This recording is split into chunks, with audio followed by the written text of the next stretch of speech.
Welcome to the latest edition of Women's Health Updates, covering breakthroughs in the past 2 weeks. Brought to you by Lucid Quest.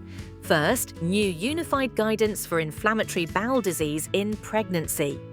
Experts advise continuing biologics and thiopurines, avoiding small molecule IBD drugs during pregnancy and lactation, considering low-dose aspirin when preeclampsia risk is elevated, and managing all IBD pregnancies as high risk. This could inform prescribing and payer reviews pending full data. Next, the Preeclampsia Foundation was selected as an Action for Women's Health awardee within Pivotal's $250 million initiative managed by Lever for Change. The grant recognizes work across hypertensive disorders of pregnancy and will support prediction, prevention, management, and postpartum follow-up. Roche reported that oral selective estrogen receptor degrader giredestrant met the primary endpoint of invasive disease-free survival in the Phase 3 lidERA adjuvant study for early ER-positive, HER2-negative breast cancer. Overall survival is immature with a positive trend, and safety was consistent. This is the first Phase 3 oral selective estrogen receptor degrader to show a significant benefit versus standard endocrine monotherapy in this setting, with data heading to regulators and a future medical meeting. From the Americas, Brazil, Chile, and El Salvador shared progress towards cervical cancer elimination. Brazil highlighted high HPV vaccination coverage, adoption of a single-dose schedule, and rollout of a national HPV DNA test, with expansion planned by the end of 2026, signaling scale-up for screening and follow-up.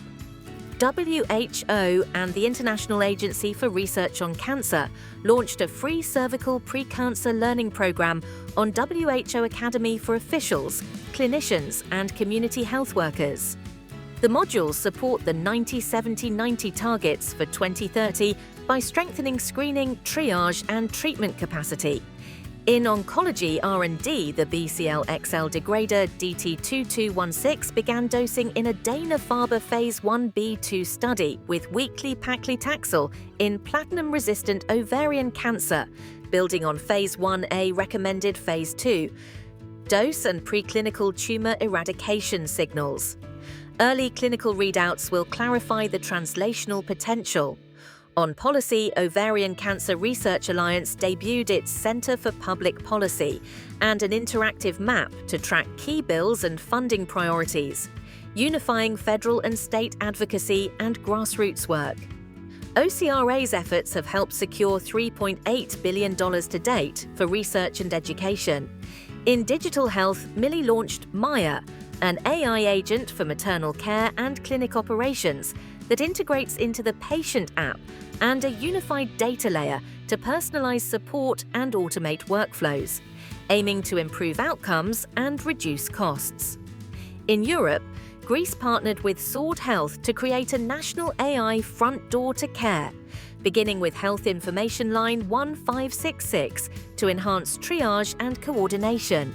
Staff will be augmented by AI with independent monitoring planned, targeting faster responses and real-time system visibility. FamilyWell Health raised $8 million in Series A funding, led by New Markets Venture Partners, to expand integrated women's mental health services across 5 states, advance its AI platform, and grow into perimenopause and menopause care. Finally, Devex spotlighted more than 80 Action for Women's Health awardees funded by Pivotal with Lever for Change. Themes include locally driven models, digital access, and social determinants, responding to chronic underfunding in women-specific health. Stay ahead in women's health research. Like, share, and subscribe for our updates. Visit lqventures.com or email us at info@lqventures.com for expert healthcare consulting.